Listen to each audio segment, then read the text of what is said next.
Looking for a place for meetings or just to simply hang out? Meron yan dito sa Safe Space Cafe. Pagpasok mo pa lang ay pwede ka nang mag-picture-picture dahil may pagka-aesthetic din siya sa labas.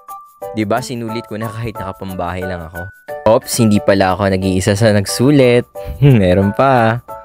Diba? Ang ganda rin ng mga neon lights nila dito sa garden area.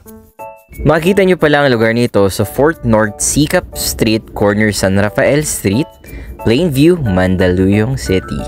Actually, nung time na to, naghahanap lang talaga ako ng lugar para makapagawa ng script na malamig tsaka peaceful. So, we found this place. And, well, ang ganda ng vibes niya. Dito ay may gym area din kung gusto mo mag-workout. Usually, ang mga ino-offer nila dito is mga snacks. Like, binorder namin yung pizza tsaka drink.